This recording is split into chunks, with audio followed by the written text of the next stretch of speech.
Dave Campbell's Texas Football. Ishmael Johnson here at THSCA Coaching School with Jake Spavital. Man, it's been a while in person, right? Been a long time, man. I've done Zoom interviews with you and on the phone interviews. It's finally good seeing you in person, man. Yeah, so what's it like being here? I mean, this is a really chill environment. I always look at this as like the unofficial kickoff to the season coming up. What's it like for you? You're completely right on that. When coaching school hits, that means season is starting, man. But just to have that opportunity to do it in person and see so many familiar faces that you haven't gotten to see in a long time, because you think about it, there's been a dead period for about 16, 17 months, and, everybody's been going through issues with COVID, and just to see all these familiar faces and just kind of chop it up with them, over the course of these next few days, it's been really fun for myself, but also my staff, and we just got done watching Jacob Peeler do an on-the-field demonstration, which, is just good to see people back interacting, asking questions, trying to further their game. So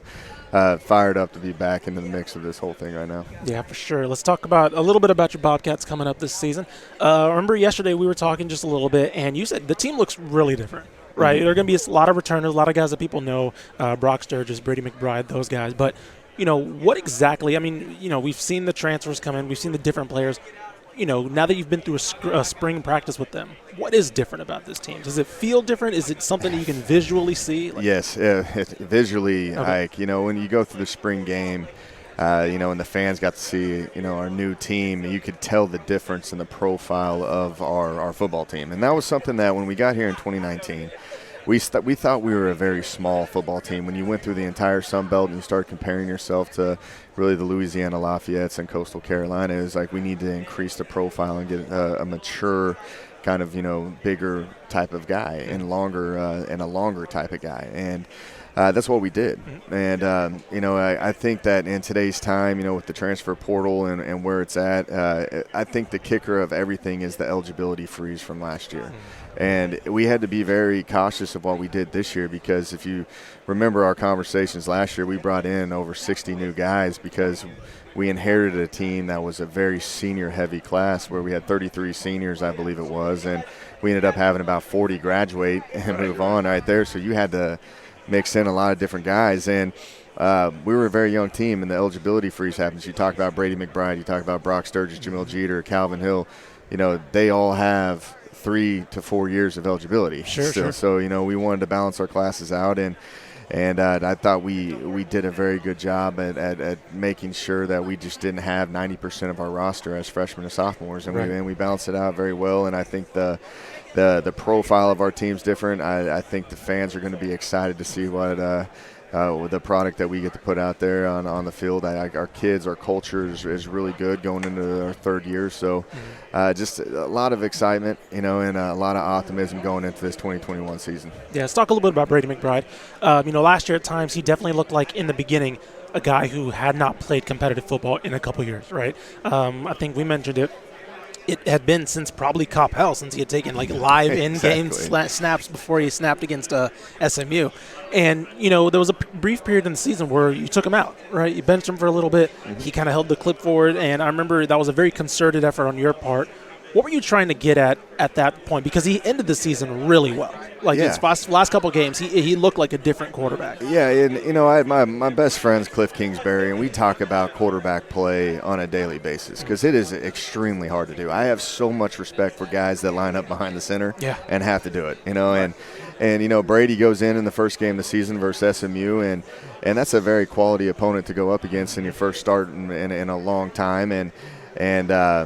He had 14 rushes in that game, and we didn't even call one quarterback run. And there's a lot of other circumstances with that, with protection and just the type of team we're going up against at that point. And then you got to look into COVID. He had a couple false positives that had him. He was unfortunate to play the next 2 weeks, and then comes back in the Boston College game and plays at a pretty high level in Boston College. But consistently throughout the whole course of the year, you went through the ups and downs, and just talking with Cliff and talking with the guys that mean a lot to me in this profession.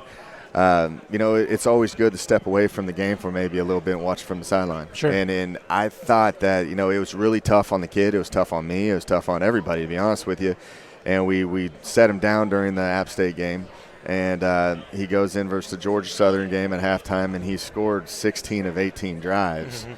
and you could tell that the game just slowed down tremendously for him. Right. And that's when I was like, all right, we've got a kid right now that's playing at a high level, and the game's slowing down for him. And I think that kid's got so much, bright future. He's got such a bright future ahead of him, and he's an exciting brand to play. He's very athletic, and he can use his feet and make some plays that most people can't. And Sure. I think he's just going to keep getting better. Yeah. Talk about the defense a little bit. That was, to me, when I first saw a lot of the names coming into the program, that was the side of the ball where you guys are really looking to get older, get bigger, get just a lot of in-game experience really quickly.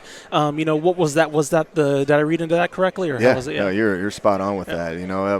You look at the defense last year. You go in versus SMU, and I thought they played very well versus SMU, and then early in the year, and then we had some unfortunate injuries. We had some COVID secondary. issues. I mean, this was just I'm telling you, I thought I was going to have to go out there and play at one point. I almost gave you a call, Ishmael. But it's just unfortunate how it was, and we knew that we needed to get more experience in the back end.